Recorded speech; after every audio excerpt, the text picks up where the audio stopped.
Alright.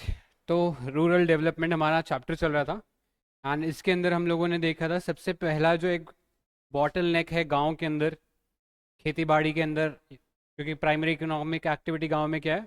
Agriculture, right. उसमें सबसे पहला जो बॉटल नेक था या एक इशू था वो था क्रेडिट। क्रेडिट मतलब उधार, कि इन्हें फॉर्मल क्रेडिट नहीं मिल पाता था, इनको कहाँ जाना पड़ता था? मनी लेंडर के पास, जो इन्हें क्या करते थे? ज़्यादा ब्याज के चक्कर में फंसा लेते थे। एक वर्ड इसके लिए हम बोलते हैं डेट ट्रैप, उधार का जाल। ठीक है। इस प्रॉब्लम को सॉल्व करने के लिए एक फॉर्मल बैंकिंग सिस्टम की आवश्यकता थी गांव के अंदर, क्योंकि एग्रीकल्चर जो है खासकर ग्रीन रेवोल्यूशन के बाद काफ़ी कॉस्टली हो गया था input. Like high yield variety seeds, fertilisers, pesticides, irrigation tools, इन सब के लिए इनपुट कॉस्ट की ज़रूरत है, पैसे की ज़रूरत है, राइट। तो ऐसे में मनी लेंडर्स तो इनका एक्सप्लॉयटेशन करेंगे, तो एक फॉर्मल बैंकिंग सिस्टम की आवश्यकता है। तो इसके लिए शुरुआत 1969 में पहली बार की जाती है गवर्नमेंट के द्वारा। कैसे? बैंक्स का नेशनलाइजेशन करके। क्या होता है नेशनलाइजेशन, सिमरन? सारे नहीं, कुछ, या कोई प्राइवेट बैंक है या कोई प्राइवेट कंपनी है, उसकी ओनरशिप किसने ले ली? गवर्नमेंट ने। ठीक है। तो बैंक्स को नेशनलाइज कर दिया। क्यों किया? करेक्ट, कि वो गांव के अंदर ब्रांच नहीं खोल रहे थे बैंक्स, प्राइवेट बैंक्स, तो अब गवर्नमेंट के अंडर आ जाएंगे तो गवर्नमेंट के डिसीजंस मानने पड़ेंगे। तो पहली शुरुआत ये। लेकिन अभी भी जो लोन दिया जाता था वो कोलेटरल के बेसिस पे दिया जाता था, कुछ गिरवी रखना पड़ता था। और जो लोन दिए जा रहे थे इफेक्टिवली, उसमें भी हम लोगों ने देखा ज़्यादातर लोन्स खेती बाड़ी में नहीं बल्कि इंडस्ट्रीज और सर्विसेज सेक्टर में दिए जा रहे थे इन बैंकों के द्वारा, राइट। तो इस चीज़ को सुधारने के लिए एक स्पेसिफिक एक इंस्टीट्यूशन बनाया गया जो केवल और केवल बैंक जो ग्रामीण एरिया में है या एग्रीकल्चर में है या रूरल डेवलपमेंट में है उसको फाइनेंस करेगा। इस बैंक का नाम था नाबार्ड। क्या नाबार्ड डायरेक्टली किसानों को लोन देता है?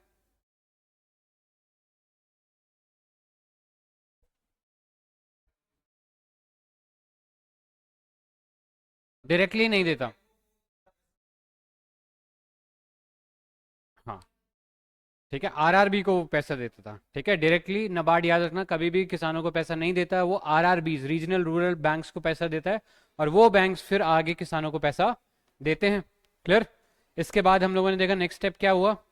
हमारे यहाँ पे सरकार को लगा यार अभी भी ये जो फॉर्मल सिस्टम है इसमें किसानों को लोन मिल नहीं पा रहा। इशू क्या है? एक तो ये लोन चुकाते नहीं है, जिसके कारण बैंक वालों का ट्रस्ट इन पर कम है थोड़ा सा। दूसरा चीज, अक्सर इनको जो लोन चाहिए होता है छोटे साइज का चाहिए होता है, जिसे हम बोलते हैं माइक्रो क्रेडिट। तो यहाँ पर देखा गया कि थोड़ा सा एक इनफॉर्मल सिस्टम अपनाया जाए तो ज़्यादा काम करेगा। और यहाँ पे हम देखते हैं शुरुआत होती है एसएचजी की, सेल्फ हेल्प ग्रुप। 10 से 20 लोगों का एक छोटा इनफॉर्मल ग्रुप है जिनका सोशो इकोनॉमिक बैकग्राउंड सिमिलर है, मतलब एक ही समाज से आते हैं, आर्थिक स्थिति मतलब पैसे के मामले में भी ऑलमोस्ट एक जैसे हैं। तो ये सब एक दूसरे के साथ में आते हैं, एक दूसरे का बेनिफिट करने के लिए पैसे इकट्ठे करते हैं और वो फंड एक दूसरे को बांटते हैं एज लोन। और क्योंकि ग्रुप के अंदर दिया गया है और सब लोग एक दूसरे को जानते हैं तो एक सोशल प्रेशर भी है लोन चुकाने के लिए, राइट। और यहाँ से शुरुआत होती है एसएचजी माइक्रो रेवोल्यूशन की, माइक्रो क्रेडिट रेवोल्यूशन की। सरकार ने एक प्रोग्राम लॉन्च किया था, मैंने तुम्हें लिखवाया भी था, एसएचजी बैंक लिंकेज प्रोग्राम। ठीक है। तो ये जो लिंकेज प्रोग्राम है अब गवर्नमेंट बहुत बढ़ावा दे रही है। इसका एक अच्छा एग्जांपल तुमने लिखा भी था, कुडुम्बश्री केरला के अंदर आज 7 लाख से ज़्यादा जो एसएचजी ग्रुप्स हैं उनको बैंकों के द्वारा लोन दे दी। हाँ, वो कुडुम्बश्री के केस में। ठीक है। तो 7 लाख से ज़्यादा आज एसएचजीज हैं इंडिया के अंदर और वो पैसा किससे पा रहे हैं? बैंकों से। ठीक है। अब बैंकों को भी ये एक सिक्योरिटी है कि उनका पैसा वापस आएगा। हाँ, 10-15 जिम्मेदार लोग हैं प्लस जो उस ग्रुप के मेंबर्स थे, अब उनके ऊपर ये भार नहीं है कि उन्हें 1 लाख रुपए का लोन लेना है।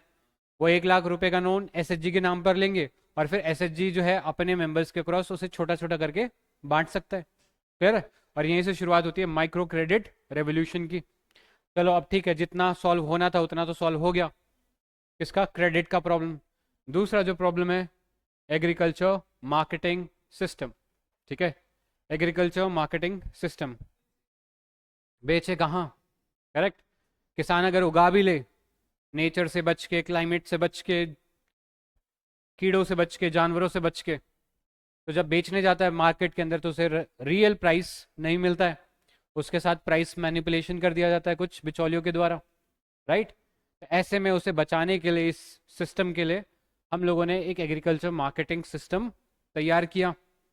ठीक है, तो लिखो व्हाट इज, या हेडिंग लिख लो एग्रीकल्चर मार्केटिंग सिस्टम, लिखवा दिया।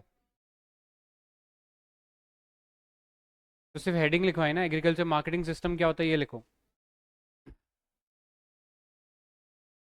Agriculture marketing system.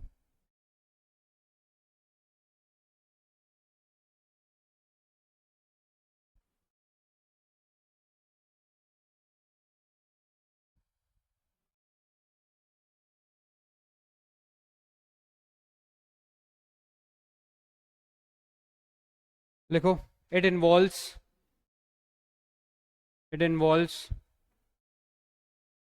the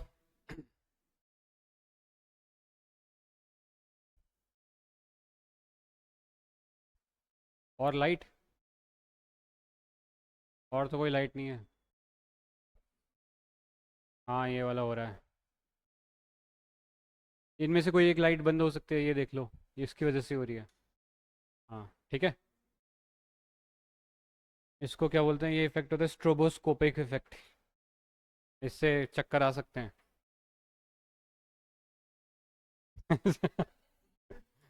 कोई नहीं। क्या? हाँ,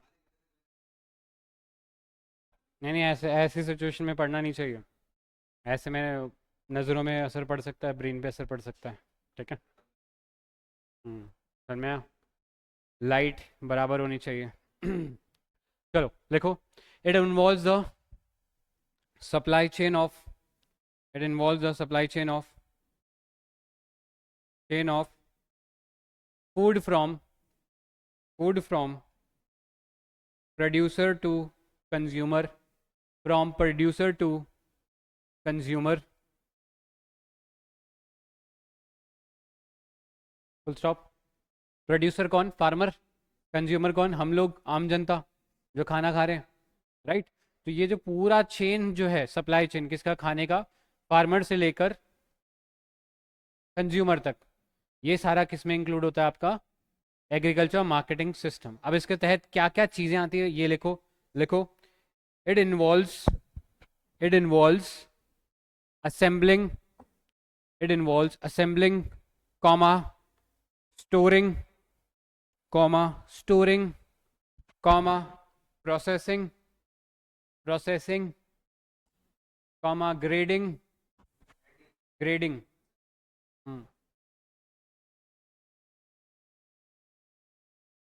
एंड डिस्ट्रीब्यूटिंग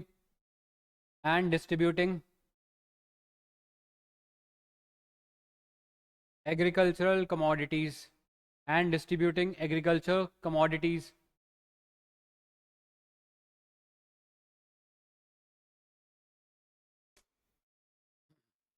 ठीक है, क्या क्या कीवर्ड लिखा तुम लोगों ने, क्या क्या प्रोसेस है? असेंबलिंग मतलब, हाँ, गांव में 10-15 लोग हैं, सबका इकट्ठा करके एक ट्रक में डाल लिया, ठीक है, स्टोर कर लिया। कोई वेयर हाउस होगा, कोई भंडार गृह होगा, कोल्ड स्टोरेज भी हो सकता है। मान लो सब्जियां उगा रखी तो कोल्ड स्टोरेज ही सही होगा स्टोर करने के लिए, ऐसी जगह में स्टोर कर दो। फिर प्रोसेसिंग, करेक्ट।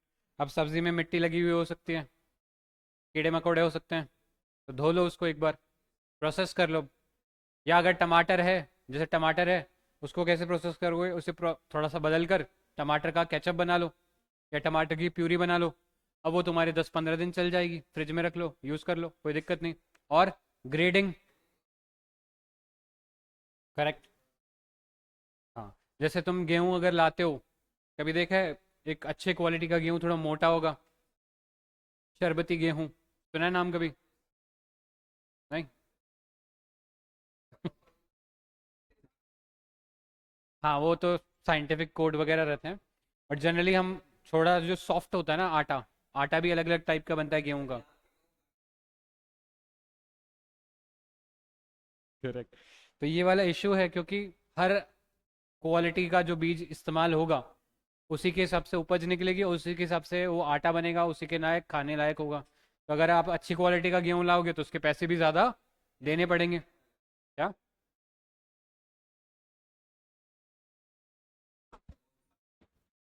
हो सकता है, हो सकता है, कोई बात नहीं है इसमें। तो ये वाली चीज़ है कि क्वालिटी पे भी डिपेंड करेगा। हम ये नहीं कह सकते कि सबने गेहूं एक टाइप का ही उगाया होगा, या सबने टमाटर भी एक टाइप का उगाया होगा। जैसे टमाटर की भी वैरायटी आती है, देसी, हाइब्रिड, राइट। अच्छा, हाँ। तो वो वाली चीज़ है कि देसी में थोड़ा तुम्हें जो विटामिन सी है, जो टेस्ट है, खट्टा जो टेस्ट है वो आएगा।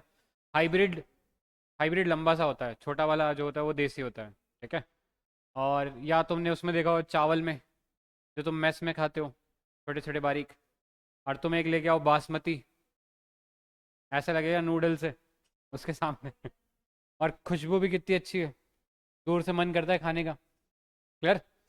तो ये सारी चीज़ें हैं, ग्रेडिंग के अंदर आती हैं। फिर जब ये सब इकट्ठा कर लिया तो इसका डिस्ट्रीब्यूशन भी करना है, अलग अलग जगहों पे डिस्ट्रीब्यूट करना है, अलग अलग दुकानदारों पे, अलग अलग होल सेलर्स पे। कौन होते हैं होल सेलर्स?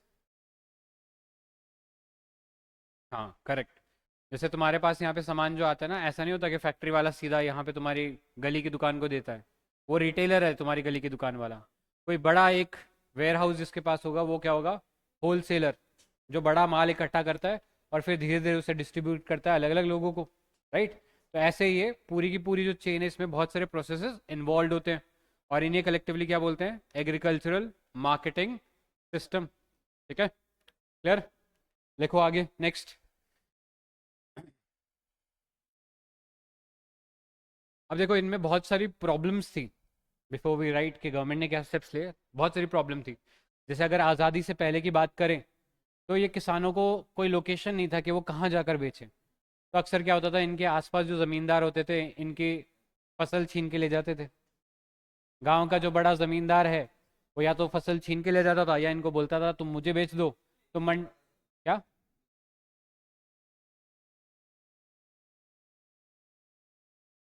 हाँ, अलग अलग जगह पे अलग अलग नाम थे इन टैक्सेस के। ठीक है। जैसे हम मैंने उसमें देखा था परमानेंट सेटलमेंट सिस्टम, आज़ादी से पहले जो ज़मींदारी थी, ज़मींदारी सिस्टम या रैयतवाड़ी या महलवाड़ी, तो इनमें अलग अलग टैक्स रेट होते थे। ठीक है। तो इसके तहत क्या होते थे, ये ज़मींदार जो इनके यहाँ खेतों पे आते थे और इनसे माल जो है उठा के ले जाते थे, या इनको फोर्स करते थे कि भाई तू मंडी तक तो जा नहीं पाएगा, तो एक काम कर हमें बेच दे। तो क्या लगता है, वो अच्छा रेट देगा फार्मर को?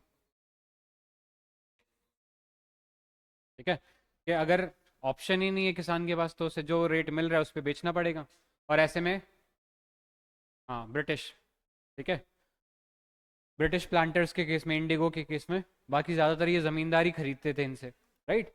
तो ये जो एक्सप्लॉयटेशन है इसको रोकने के लिए एक जगह बनानी ज़रूरी थी जहाँ पर किसान आए और वहाँ पर अपना अनाज या जो भी उपज है उसको बेच दे, अपना जो भी एग्रीकल्चर प्रोड्यूस है, ठीक है, उसको बेच दे। तो इसके लिए बनाई क्या गई, हमारे यहाँ पर मंडीज बनाई गई, जिसे हम बोलते हैं agriculture produce marketing committee. Marketing committee पूरा नाम होता है एपीएमसी मंडी, मतलब इसको शॉर्ट में बोलते हैं एपीएमसी मंडी। तो कहीं पे भी जाओगे, कोई भी ऐसी बड़ी, जैसे मोहाना मंडी अगर आप जाओगे जयपुर के अंदर, तो वहाँ पे आप ये देखोगे नाम लिखा रहेगा एपीएमसी मंडी। नाम हिंदी में होगा कृषि उपज विपणन समिति, यही नाम है बस हिंदी में। ठीक है, क्लियर है? तो ये मंडीज बनाई गई है, लोकेशन फिक्स है। अब किसान को अगर बेचना है तो किसान यहाँ आके बेचे। अगर बीच में कोई खरीदता है, ज़बरदस्ती करता है किसान के साथ, तो इस कानून के तहत, इसको एक कानून के तहत बनाया गया, उस कानून के तहत उसको सज़ा हो सकती है जो ज़बरदस्ती खरीदने की कोशिश करता है। क्यों बनाया ऐसा कानून? ताकि फार्मर को प्रोटेक्शन मिल सके, वो एक स्पेसिफिक लोकेशन पे आए। यहाँ पे जो व्यापारी हैं वो भी रजिस्टर्ड है। ऐसा नहीं कोई भी मुंह उठा के चला जाएगा, तुम सोचोगे तुम जाके खरीद लोगे, नहीं। करेक्ट। यहाँ पे जैसे तुम्हारा, तुम लेके आए ये, जैसे कोई टिंडा फिंडा लेके आया होगा, ठीक है, यहाँ पे गए हो गया, तो उसने दिखाया होगा चार लोगों को, देखो ये टिंडा ऐसा है, इस क्वालिटी का है, उसकी ग्रेडिंग हुई होगी पहले। यहाँ पे इक्विपमेंट्स भी होते हैं, वो अलग बात है कि ज़्यादातर में वो चलते नहीं है, बट जहाँ पे भी होता है वो देख के समझ जाता है या ग्रेडिंग करवा लाता है। और फिर चार पांच जो यहाँ पे रजिस्टर्ड व्यापारी होंगे वो आएंगे, चेक करेंगे, बोली लगाएंगे और फिर खरीदेंगे। तो किसान के लिए बेहतरी क्या होगी, अब उसको बेहतर प्राइस मिल जाएगा। हाँ, करेक्ट। लेकिन असल में ऑक्शन होता ही नहीं है, वो पहले से डिसाइड कर लेता है देने इतने इतने ही रुपए हैं। तो ये उस चीज़ में भी फिर भी धांधली हो जा रही है। लेकिन पहले से तो बेटर है, एटलीस्ट मंडी में आ रहा है तो रेट तो मिल जा रहा है, जगह मिल जा रही है बेचने के लिए, बायर्स मिल जा रहे हैं, राइट? क्या? हाँ, टैक्स तो लेते ही हैं। आप एक सर्विस यूज़ कर रहे हो ना, गवर्नमेंट से एक सर्विस दे रही है, आप सर्विस यूज़ कर रहे हो। हाँ, करेक्ट, उसको टैक्स देना पड़ेगा। और बेनिफिट भी तो देखो, ग्रेडिंग हो रही है, ऑक्शन हो रहा है। हाँ, करेक्ट। वेट तो करना ही पड़ेगा ना, अंदर जाके बोल देंगे अरे ये तो कम निकला, राइट? तो ये सब चीज़ें हैं, पहले ही मंडी सेट कर दी गई है। इसके थ्रू क्या किया, मार्केट को कंट्रोल किया, किसने? गवर्नमेंट ने। ठीक है, तो पहला पॉइंट यही लिख लो, मार्केट रेगुलेशन। लिखो मार्केट रेगुलेशन, लिखो। To create transparent, to create transparent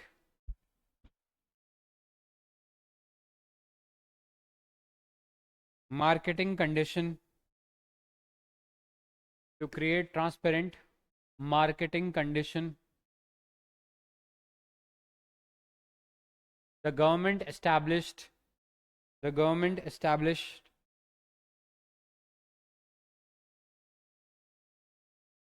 APMC mandis, the government established APMC mandis। ये नाम लिख लो पूरा।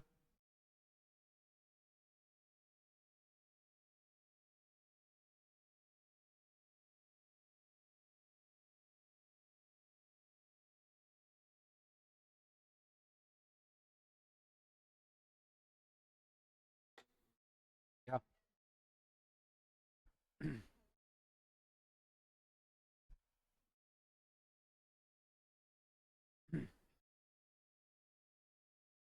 APMC मंडीज, याद रहेगा इसका full form? Agriculture produce marketing committee. ठीक है, क्लियर? सब में आ गया मंडी, उसके बाद बस फुल फॉर्म लिखना है इसका। क्लियर? अब दूसरे इशू की बात करते हैं, इस मंडी तक पहुंचा कैसे जाए?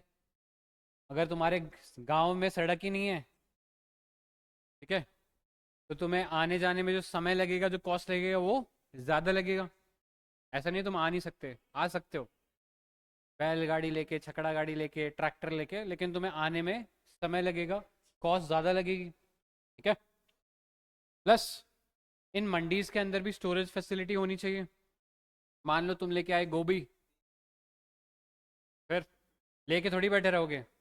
और कल बताया था, जब किसान निकलता है ना अपना उपज लेकर बेचने के लिए, प्रोड्यूस लेके, सबके आंखों में सपने होते हैं कि आज सारे खिलौने अपने होंगे, ठीक है, नए कपड़े होंगे। तो अब इतना प्रेशर है पीछे, इतने लोगों से लोन भी लिया होगा, है ना? तो बहुत सारे प्रेशर्स है, बहुत सारी फाइनेंशियल ऑब्लिगेशंस है, रिस्पॉन्सिबिलिटीज है जो पूरी करनी है। और कोई भरोसा नहीं है कि आज रेट अगर नहीं मिल रहा अच्छा तो कल मिल जाएगा, इसकी भी कोई गारंटी नहीं है।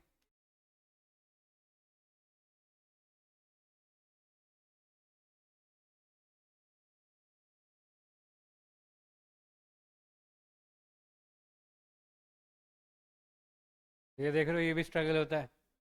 ठीक है, शहरों में रह के तुम लोगों ने ये वाली प्रिविलेजेस जो है, उसने तुम्हें ऐसी अनसर्टेनिटी से बचाया है। ठीक है, ये हालत है रियलिटी में गाँव के अंदर। ठीक है, तो क्या है, फिजिकल इंफ्रास्ट्रक्चर नहीं है कि अगर पेरिशेबल आइटम है आपके पास। एक एग्जांपल देता हूँ, हमारे भी एक नोन के अंदर कोई बाहर रहता था पहले, वो 2008 में जो फाइनेंशियल क्राइसिस आया था, जॉब चली गई थी, वहाँ से इंडिया आ गया और यहाँ के स्ट्रॉबेरी उगाने का सोचा उसने, स्ट्रॉबेरी। और ये मैं बात कर रहा हूँ आज से लगभग 10-12 साल पहले की। ठीक है, तो इतना स्ट्रॉबेरी का चलन भी नहीं था। तो उसने आया, ज़मीन ली पहले तो किराए पे, एक आदमी रखा उगाने के लिए, करी मेहनत, 2-3 महीना होगी स्ट्रॉबेरी। और फिर गया अपनी बुलेरो, मतलब वो था तो पैसे वाला, लेके गया बुलेरो के अंदर स्ट्रॉबेरी भर के। और जैसे ही अंदर गया, वो व्यापारी मिला, व्यापारी बोलता 2 रुपया किलो के हिसाब से देना है तो दे, नहीं तो लेके निकल। और स्ट्रॉबेरी ऐसी चीज़ है 3 दिन के अंदर पूरी सड़ जाती है। फिर उसने बंद कर दिया फार्मर का अपना सपना। ठीक है, तो ये प्रॉब्लम है। क्यों? क्योंकि स्टोरेज फैसिलिटी नहीं है। अगर तुम्हारा अनाज भी है तो अब जहाँ पर ये है उतना है, बाकी खुले में पड़ा रहता है अनाज। और आधे से ज़्यादा अनाज खुले में पड़ा पड़ा सड़ जाता है। मतलब देश की विडंबना है कि हमारे यहाँ पर लगभग अराउंड 20% लोग गरीबी के अंदर हैं अभी भी। राइट, उनको खाना जुटाने में भी दिक्कत होती है। ऐसी स्थिति में हम लगभग 20% अनाज हार्वेस्ट के बाद खो देते हैं, बर्बाद हो जाता है, सड़ जाता है, कीड़े लग जाते हैं, चूहे खा जाते हैं, बाहर पड़ा पड़ा बारिश में बह रहा है। ये हालत है। आ रही बस में क्यों? क्योंकि फिजिकल इंफ्रास्ट्रक्चर की कमी है। तो इसके लिए सरकार ने रोड्स बनाए, ब्रिजेस बनाए, रेलवेज बनाए। हाल ही में तुमने सुना होगा जम्मू कश्मीर के अंदर लैंडस्लाइड हो गए थे कई जगह। और जम्मू कश्मीर फेमस है एप्पल्स के लिए। मौसम में जो तुम्हारे पास एप्पल्स आ रहे हैं वो ज़्यादातर उन पहाड़ी इलाकों से ही आ रहे हैं। तो सरकार ने क्या किया, ट्रेन के माध्यम से उन एप्पल्स को अलग अलग जगह डिस्ट्रीब्यूट करवाया। क्योंकि ट्रक्स तो आ नहीं पा रहे थे, जनरली ट्रक्स लेके आते हैं। तो सरकार ने क्या किया, रेल्स का इस्तेमाल किया। आ रही बस में? तो सरकार ऐसे इंफ्रास्ट्रक्चर क्रिएट करती है। तो धीरे धीरे सरकार, हम बोल सकते हैं, फिजिकल इंफ्रास्ट्रक्चर भी क्रिएट करी है, जैसे roads, railways, warehouse, cold storage, processing units etcetera. लिखो second point, creation of physical infrastructure, creation of physical infrastructure like roads, railways, like roads, railways, comma, warehouses, cold storage, processing units, etc. Processing units, etc.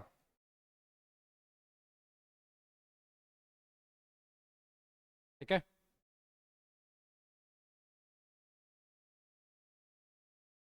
अब इसका result क्या है? Physical infrastructure बनाने से फायदा क्या है? लिखो, it has help the farmers, it has helped the farmer by improving their by improving their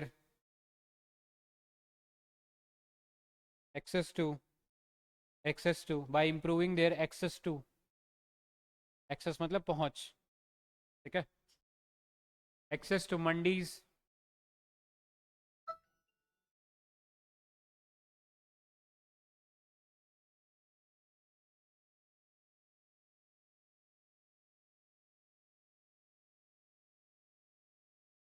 हाँ, access to mandis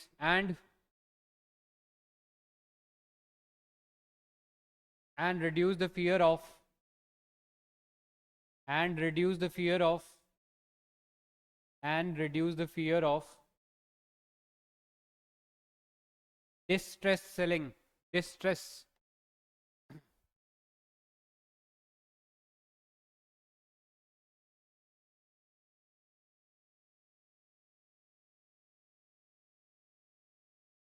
distress selling due to lack of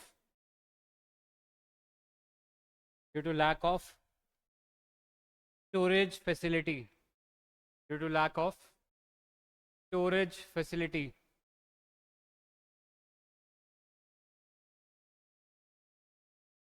ठीक है, तो दो चीज़ों में फ़ायदा हुआ है। एक तो किसानों की पहुंच इंप्रूव हो गई है, कहाँ के लिए?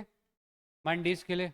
और दूसरा, किसान के ऊपर एक प्रेशर रहता था कि आप बेच कर जाओ, अदरवाइज फ्यूचर में तुम्हें अच्छा रेट मिलेगा नहीं मिलेगा, तुम्हारी फसल बचेगी नहीं बचेगी, इसको लेकर जो डाउट रहता था, जिसके कारण उसे बेचना पड़ता था अपना जो भी उपज है उसको।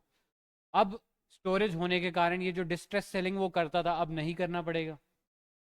या जो आपने फोटोएं देखी होगी, वीडियोस देखे होंगे कि किसान अपने टमाटर फेंक के चले जा रहे हैं। ठीक है, हाँ, क्या? हाँ, correct.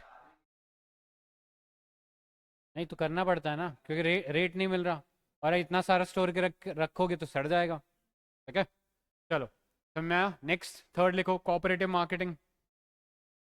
Cooperative marketing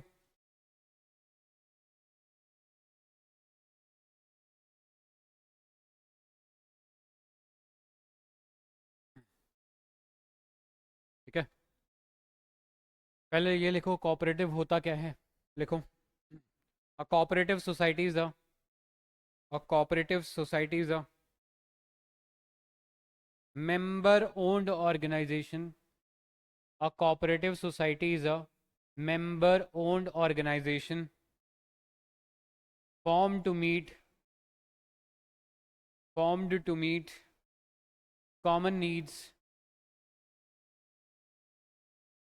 formed to meet common needs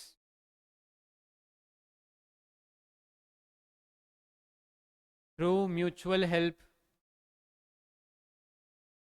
through mutual help rather than profit making rather than profit making।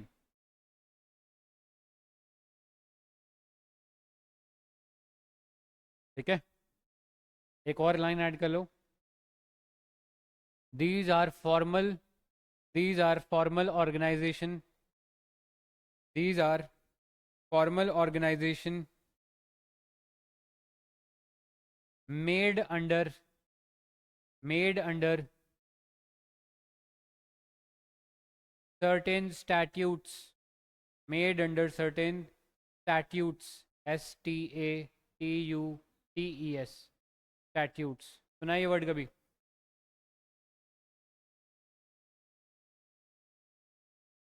तो होता क्या है?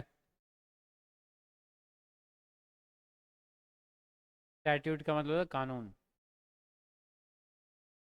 नियम का rule. There is a difference. ये तुम्हारे इमोशंस से ना 0 नंबर दे देगा एथिक्स में, लॉ वर्सेस रूल। ठीक है, PSIR में भी 0 नंबर है, लॉ वर्सेस रूल। जब पढ़ा इसलिए तो मैं बता रहा हूँ।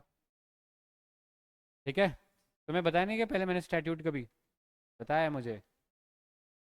नहीं बताया, मुझे मुझे याद है, मुझे याद है। मैंने तुम्हें एक बार स्टैट्यूट बताया पहले भी। कहने को मैं लॉ भी कह सकता था, लेकिन तुम्हें एक नया वर्ड दिया है। कल भी तुमने कुछ बोला था कि वो नहीं लिखा हुआ था तुम्हारे, बाद में मिला था।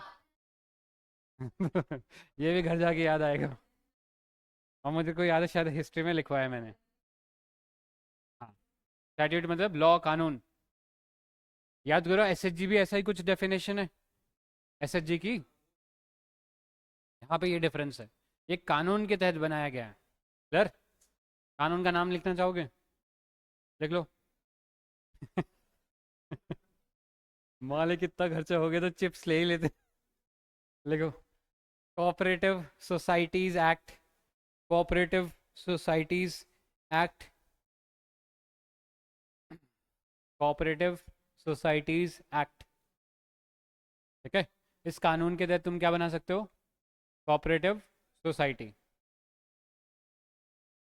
वो तो एक फंडामेंटल राइट है, लेकिन उसमें कोऑपरेटिव सोसाइटी स्पेसिफिकली लिखा नहीं है। उसमें लिखा है एसोसिएशन। कौन सा है सब क्लॉज?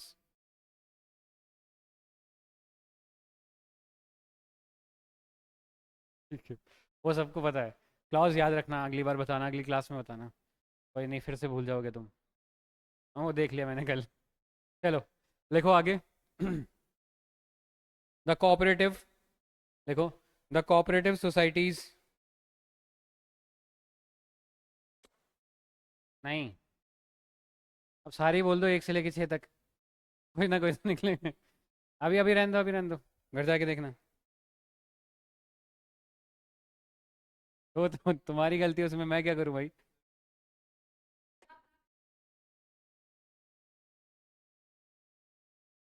वो गजनी के जैसे ना टैटू बनाने पड़ेंगे तुम्हारे। लिखो, the cooperative society,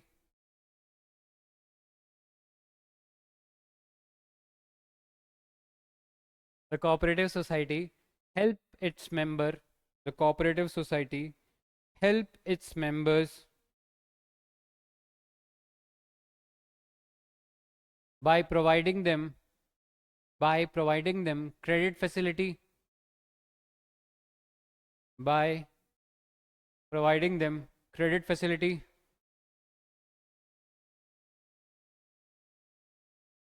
and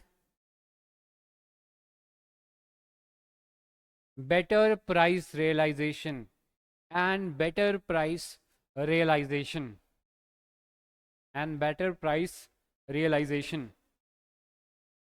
better price realisation का मतलब, रियलाइज मतलब जो इन्हें मिलता है, हाँ, एहसास नहीं यहाँ पे, पाना है क्या, बेटर प्राइस, अपनी जो उपज है उसके लिए एक बेहतर मूल्य मिल जाता है, किसको, किसानों को। कैसे?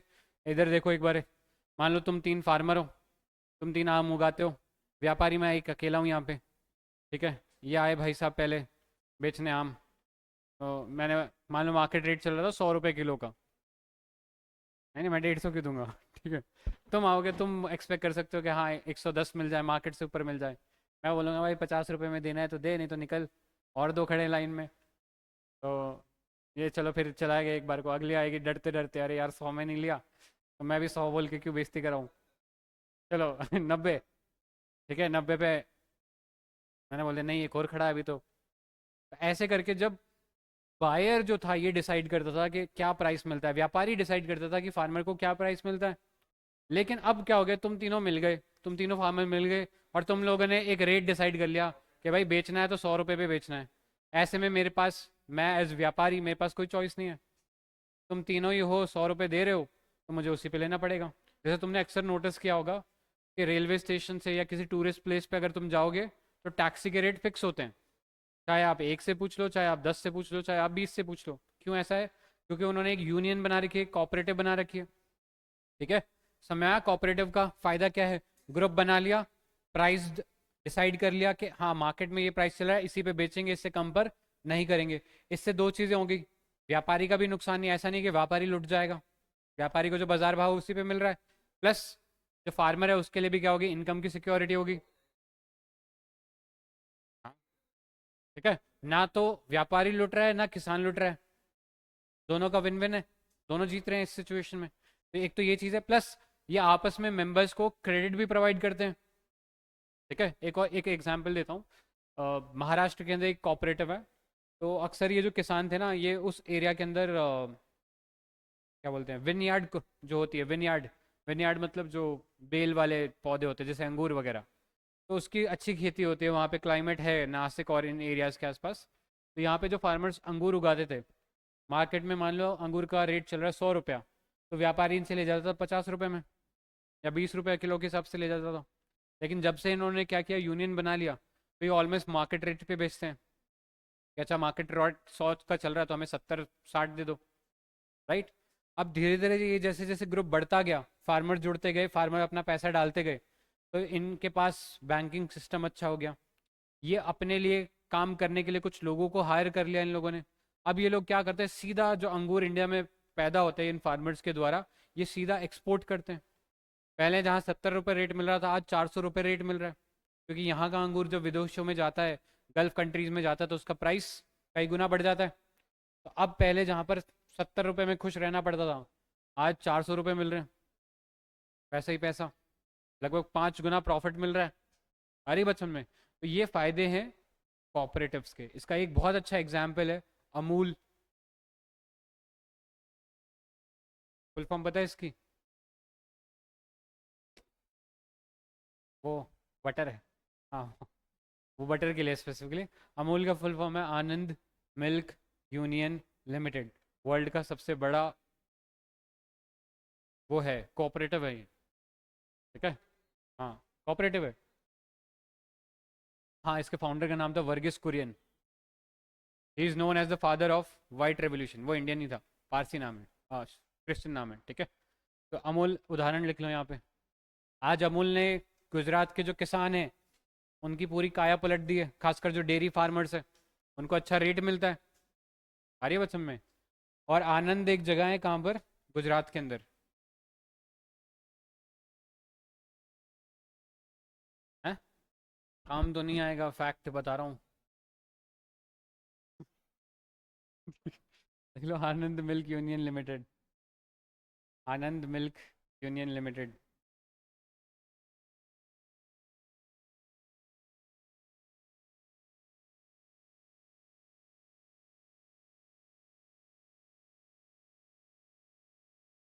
ठीक है, याद रहेगा सर।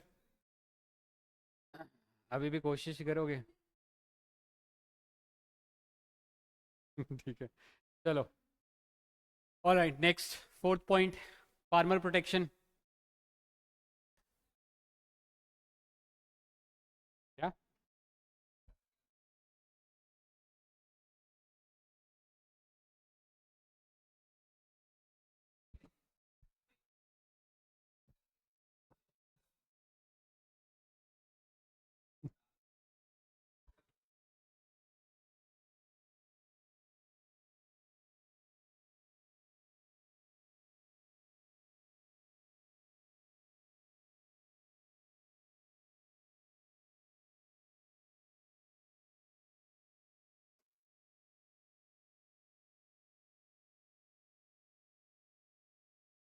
ऐसे धांधलीबाजी होती है, ठीक है। चलो, फार्मर प्रोटेक्शन। अब देखो, किसान जब फसल उगा रहा है, उसको आइडिया नहीं है कि ये फसल कितने में बिकेगी। हो सकता है मेरे तो सपने हो कि मैं ये जो फसल है, जैसे टमाटर उगाया, तो मैं 100 रुपये किलो रेट मिले जो इस साल शुरुआत में मिला था। ये मेरे सपने हो सकते हैं, लेकिन कई बार ये मुंगेरी लाल के हसीन सपनों की तरह रह जाते हैं, पूरे नहीं होते। क्योंकि सब लोगों ने यही सपना देखा होगा कि 100 रुपये किलो टमाटर बेचेंगे, टमाटर की सप्लाई बढ़ जाती है, ऐसे में उसका प्राइस बढ़ जाता है, कौड़ियों के भाव बिकेगा। तो ऐसे में फार्मर बेचारा हमेशा प्रेशर में ना रहे, इनसिक्योरिटी में ना रहे, अनसर्टेनिटी में ना रहे। इसके लिए फार्मर को एक इनकम अश्योरिटी देना ज़रूरी है। इनकम अश्योरिटी, यार इतना तो मिल ही जाएगा, कोई नहीं खरीदेगा तो सरकार खरीदेगी, ठीक है। तो उसकी इनकम को प्रोटेक्ट करने के लिए सरकार ने क्या देना शुरू किया? एमएसपी। लिख लो, फार्मर प्रोटेक्शन में द गवर्नमेंट स्टार्टेड एमएसपी। क्या फुल फॉर्म होता है भाई एमएसपी का? हाँ, लिख लो ब्रैकेट में, the government started MSP, minimum support price. Total 22 crops पे मिलता है ये, ठीक है। हाँ, मिनिमम सपोर्ट प्राइस ब्रैकेट में, और फिर से लिख लो, offered on 22 crops, offered on 22 crops.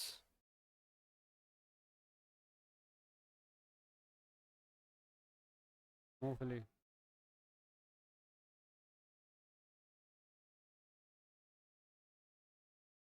MSP, MSP में शायद नहीं है वो।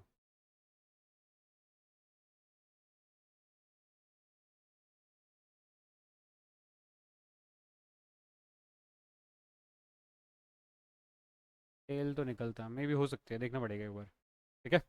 तो 22 फसलों पे क्या दिया जाता है एमएसपी, किसके द्वारा? सरकार के द्वारा, फॉर क्रॉप्स।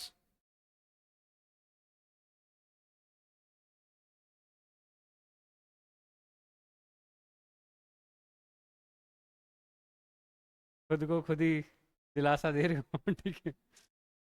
एमएसपी अभी वो बोल रहे थे कि ये देखो कैसे खुद ब खुद मांग रहे हैं तारीफ चलो ठीक है नहीं ठीक है। 22 क्रॉप्स पे एमएसपी दी जाती है, for income security to farmers, for income security to farmers, for income security to farmers, comma,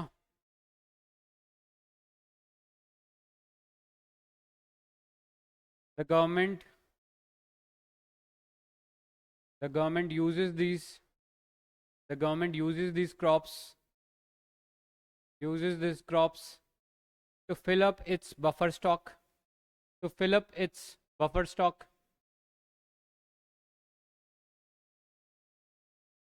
buffer stock यहाँ ऊपर लिखा हुआ है, last line, buffer stock. Buffer मतलब इमरजेंसी के लिए कुछ आपने तैयार कर रखा है, ठीक है। बफर स्टॉक मतलब एक ऐसा स्टॉक जो इमरजेंसी के वक्त आप यूज़ करोगे। मान लो हो सकता है कि कोई नेचुरल डिजास्टर आ जाए, जैसे अभी हम्म, घर पे बैठे बैठे अनाज दे रहे हैं, तो अनाज देने के लिए अनाज होना भी तो चाहिए कहीं पे स्टोर्ड तुम्हारे पास। तो वो स्टोरेज जो है इसे क्या बोलते हैं? बफर स्टॉक, ठीक है। पहले इधर सुन लो, अरे तो भाई पहले समझ लो, लिखवाऊंगा बाद में। क्या होता है बफर स्टॉक?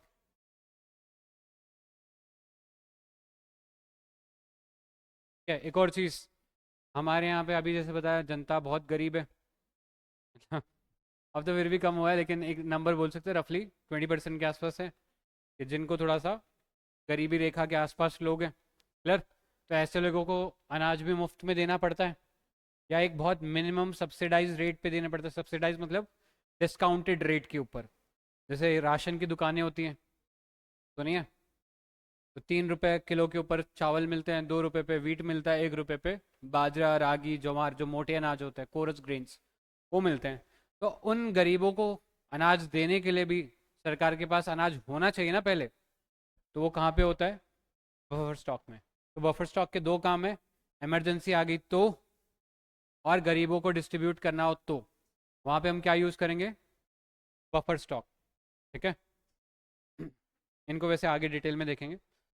इसके अलावा PDS distribution, protecting income and subsidised food, ये भी लिख लो। पीडीएस का मतलब पब्लिक डिस्ट्रीब्यूशन सिस्टम, लिखो। PDS public distribution system.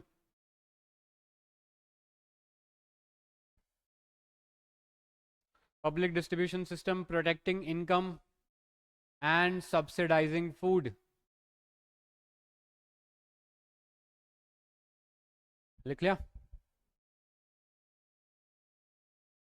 Fast, लिख लिया? तो भाई किसकी इनकम प्रोटेक्ट हो रही है?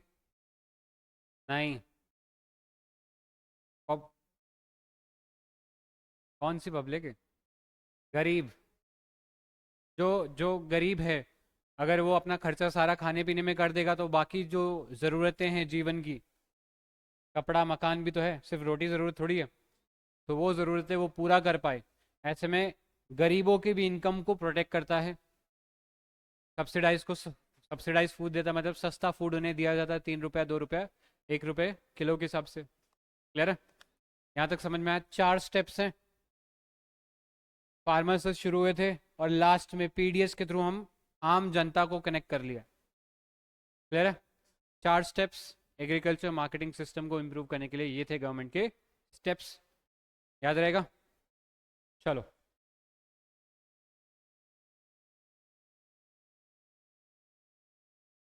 अब एक थोड़ा भारी कॉन्सेप्ट समझते हैं। हम्म, बैग वैग थोड़ा साइड में रख दो, शांति से बैठो थोड़ा। ठीक है? अब ये थोड़ा है, सिस्टम हैवी हो सकता है, इसलिए ध्यान से सुनना। एक तरफ है हमारे पास फार्मर, जिसके पास क्या है? अनाज है। वो अपना अनाज ग्रेन्स जो है बेचने के लिए आता है मंडी के अंदर, एपीएमसी मंडीज के अंदर। अब इससे ये अनाज खरीदे कौन? मोदी जी खुद थोड़े आएंगे खरीदने, या हमारे एग्रीकल्चर मिनिस्टर आएंगे खरीदने? वो तो नहीं होगा ना। कोई एक बॉडी बनानी पड़ेगी, तो इसके लिए एक बॉडी बनाई है, एफसीआई इसका नाम है, पूरा नाम है फूड कॉरपोरेशन ऑफ इंडिया। ये जो काम, ये जो एजेंसी है या ये जो और कंपनी है, ये खरीदती है अनाज किसानों से मंडीज के अंदर। उसके बदले यही जो ऑर्गेनाइजेशन है फार्मर्स को देती है एमएसपी, मिनिमम सपोर्ट प्राइस, जो 22 फसलों पे दिया जाता है। और क्यों देती है सरकार? ताकि फार्मर्स की इनकम प्रोटेक्टेड रह सके। अब ये जो अनाज आया है, ये चला जाता है एफसीआई के बफर स्टॉक में। बफर स्टॉक जो बताया, ऐसा स्टॉक जो इमरजेंसी सिचुएशन प्लस गरीबों को जो खाना बांटना है सरकार के द्वारा अलग अलग स्कीम्स के तहत, उसके लिए ये बफर स्टॉक काम में आएगा। और इस बफर स्टॉक को मेंटेन कौन करता है? FCI, food corporation of India. भारतीय सरकार के अंदर ये एक ऑर्गेनाइजेशन है। क्लियर? अब अनाज आ चुका है एफसीआई के पास, इसके बदले किसानों को एमएसपी मिल चुका है, किसान भी खुश, बफर स्टॉक भी भर गया। अब ये जो है अनाज डिस्ट्रीब्यूट करने हैं अलग अलग स्टेट्स में। अब देखो यहाँ पे इंडिया के अंदर एग्रीकल्चर में रीजनल डाइवर्सिटी है। कुछ ऐसे स्टेट्स हैं जो एग्रीकल्चर सरप्लस है। सरप्लस मतलब जहाँ पे ज़रूरत से ज़्यादा अनाज पैदा होता है, जैसे पंजाब, हरियाणा, जहाँ पे ग्रीन रेवोल्यूशन का सबसे ज़्यादा फायदा हुआ था। ठीक है? वेस्टर्न यूपी, ये आबाद स्टेट है, पैसे वाले एफ्लुएंट स्टेट है, यहाँ पे एग्रीकल्चर सरप्लस में रहता है। वहीं कुछ स्टेट जैसे बिहार, उड़ीसा, यहाँ पे एग्रीकल्चर जो होता है डेफिसिट में रहता है। डेफिसिट मतलब घाटे में रहता है। तो यहाँ पर क्या होगा, अलग अलग जगहों से इन्होंने परचेज किया होगा, जैसे मान लो इन्होंने पंजाब से परचेज किया, ठीक है। अब बिहार की जो गवर्नमेंट है वो फ़ोन करेगी सेंट्रल गवर्नमेंट को कि देखो हमारे यहाँ इतने गरीब जनता है, हम लोगों ने उनका एक सर्वे करके इतना डेटा निकाल लिया है, ये लोग गरीब हैं, इन गरीबों को डिस्ट्रीब्यूट करने के लिए हमें अनाज की ज़रूरत है। आप एफसीआई के जो मैनेजर्स हैं उनको बोलिए कि आप जो है हमें ग्रेन्स अलोकेट कर दे। वो बोलेंगे हमारे यहाँ पर जो है हमारा जो गोडाउन है, जैसे बिहार गवर्नमेंट बोलेगी हमारे यहाँ तो बस 2 किलो अनाज पड़ा है, हमें और 100 किलो की ज़रूरत है, तो 100 किलो कहाँ से आएगा फिर, एफसीआई के गोडाउन से, किसी और स्टेट से, राइट। अब ये जो गोडाउन से आएगा ये मिलेगा स्टेट गवर्नमेंट को, ठीक है, ये अनाज मिलेगा स्टेट गवर्नमेंट को। और स्टेट गवर्नमेंट ने अपने यहाँ पर सर्वे करके गरीबों को पता लगा रखा है कि कौन कौन गरीब है, किसको कितना अनाज देना है। और आगे जो स्टेट गवर्नमेंट है ये चलाती हैं कुछ फेयर प्राइस शॉप्स, जिन्हें हम एक और नाम से जानते हैं राशन शॉप्स, जहाँ पे गरीब आदमी अपना राशन बनवा सकता है, जा सकता है, और वो राशन दिखाकर अनाज जो है कम सब्सिडाइज रेट पर ले सकता है। वो रेट क्या है, उस रेट को हम बोलते हैं सीआईपी। सीआईपी मतलब सेंट्रल इशू प्राइस। गवर्नमेंट ने पहले से ही बोल रखा है अगर आप इस राशन की दुकान पे आते हो तो आपको अनाज किस रेट पर मिलेगा, इसकी जानकारी ऑलरेडी दी हुई है। 3 रुपए पे आपको राइस मिलेगा, 2 रुपए पे आपको वीट मिलेगा, 1 रुपए पे आपको कोरस ग्रेन मिलेगा। क्लियर है।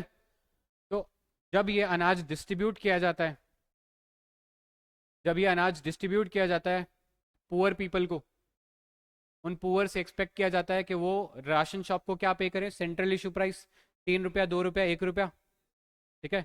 ये 3 रुपया 1 रुपया वापस जाता है किसके पास, स्टेट गवर्नमेंट के पास। स्टेट वापस जो है ये पैसा किसको देती है, एफसीआई को, क्योंकि उसके बदले उसने उससे एफसीआई से क्या लिया था, अनाज लिया था। क्लियर है सिस्टम।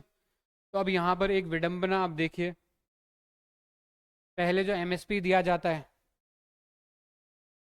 एमएसपी जो दिया जाता है जनरली मार्केट रेट से ऊपर ही होता है, यानी सरकार जो बाजार भाव है उस ग्रेन का, उस प्रोड्यूस का, उसे महंगा खरीद रही है, ठीक है। हाँ, मान लो गेहूं तुम खरीदने जाओगे मार्केट में, 30 रुपया 35 रुपया मिल रहा है तुम्हें गेहूं, ठीक है।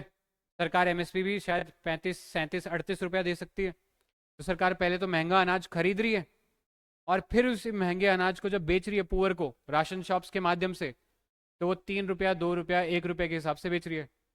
मतलब जिस रेट से खरीदा था उससे कम पे बेच रही है, यानी पहले खरीदते टाइम घाटा, फिर बेचते टाइम घाटा। आ रही है बात समझ में। और ऐसे ही सरकार का हर साल जो है लाखों करोड़ का बिल आता है ये सब चलाने में। हम्म। यप, क्योंकि और भी बहुत सारे इश्यूज हैं। थोड़ा सा और बेटर तरीके से समझे इसको। यहाँ पे किसान एक तरफ आता है मंडी के अंदर, मंडी के अंदर एफसीआई के रिप्रेजेंटेटिव्स हैं, वो अनाज खरीद लेते हैं, और वहाँ से वो अनाज जो खरीदा गया है मंडी के अंदर एफसीआई के द्वारा, वो एफसीआई के गोडाउन्स के अंदर स्टोर होता है। ऐसे खासकर ऐसे राज्यों से ज़्यादा खरीदा जाता है जहाँ पे बहुत ज़्यादा प्रोड्यूस होता है। इसीलिए जो एमएसपी का जो फ़ायदा होता है पंजाब हरियाणा के किसानों को बहुत ज़्यादा होता है, क्योंकि यहाँ पे किसान जो है एमएसपी पे डिपेंडेंट है, ठीक है। अब ये जो है अलग अलग एरियाज के अंदर डिस्ट्रीब्यूट किया जाएगा, ऐसे एरियाज में एफसीआई के गोदाम से डिस्ट्रीब्यूट किया जाएगा जहाँ पे ये डेफिसिट के अंदर है, मतलब खेती बाड़ी अच्छी नहीं है। वहाँ से उन स्टेट्स जैसे बिहार उड़ीसा, इन स्टेट्स के अंदर भेजा जाएगा, वहाँ से फिर वो धीरे धीरे लोकल लेवल में डिस्ट्रीब्यूट किया जाएगा। हर जिले के अंदर तहसील, तहसील के अंदर अलग अलग जो गांव है, शहर है, उसके अंदर बहुत सारी राशन शॉप्स का नेटवर्क है। आज लगभग 5.5 लाख से ज़्यादा हमारे देश के अंदर राशन की दुकानें, सरकार ने एक नेटवर्क बनाया है। सोचो 5.5 लाख से ज़्यादा दुकानें, उन दुकानों के माध्यम से ये जो अनाज था राशन शॉप्स या फेयर प्राइस शॉप्स के द्वारा आगे जो गरीब बेनिफिशरीज हैं, जो किसने आइडेंटिफाई किए हैं, स्टेट गवर्नमेंट ने, ठीक है, उनको ये बांटा जाएगा। और स्टेट गवर्नमेंट इसके बदले क्या देती है एफसीआई को, सीआईपी, 3 रुपया 2 रुपया, क्या होगा उससे, करेक्ट, ट्रांसपोर्टेशन में इससे ज़्यादा खर्चा आ जाएगा। तो ये इशू है, और हर साल हम देखते हैं कि इसकी वजह से सरकार को लाखों करोड़ों का लॉस होता है, नुकसान खाती है, लेकिन करना ज़रूरी भी है। क्योंकि एज अ वेलफेयर स्टेट ये हमारी गवर्नमेंट की जिम्मेदारी है कि हमारे जो पिछड़ा हुआ जो वर्ग है, मार्जिनलाइज कम्युनिटीज़ हैं, गरीब जो लोग हैं, उनका भी देखभाल करें। क्लियर है? और ये था आपके लिए पूरा आपका पब्लिक डिस्ट्रीब्यूशन सिस्टम। एक पंथ दो काज, एक पंथ दो काज मतलब एक चीज से दो प्रॉब्लम सॉल्व हो रही है। पहली, फार्मर की इनकम सिक्योर हो रही है। कैसे? एमएसपी दे के। ठीक है। गरीबों के लिए फूड सिक्योरिटी, अब भूखा नहीं सोना पड़ेगा। तो ये फायदा है, ये ब्यूटी है हमारे इस पीडीएस सिस्टम की। और जब से भारत आज़ाद हुआ है उससे तब से तो चल ही रहा है, लेकिन इसका रिजल्ट क्या है? आज तक एक भी बार फेमाइन नहीं आया। जब अंग्रेज थे हर 10 सालों में फेमाइन आता था, और ऐसे ऐसे फेमाइन आते थे, नाम लिखते थे द ग्रेट फेमाइन ऑफ ये और वो। जैसे ग्रेट बंगाल फेमाइन, 30-40 लाख लोग मर गए बंगाल के अंदर। मतलब हर तीसरा आदमी भूख के कारण मर गया, आप सोचो। और आज ऐसी स्थिति नहीं है, thanks to PDS, thanks to these government efforts. सबका ही था कलेक्टिवली। चलो इसके साथ एंड करते हैं यहीं।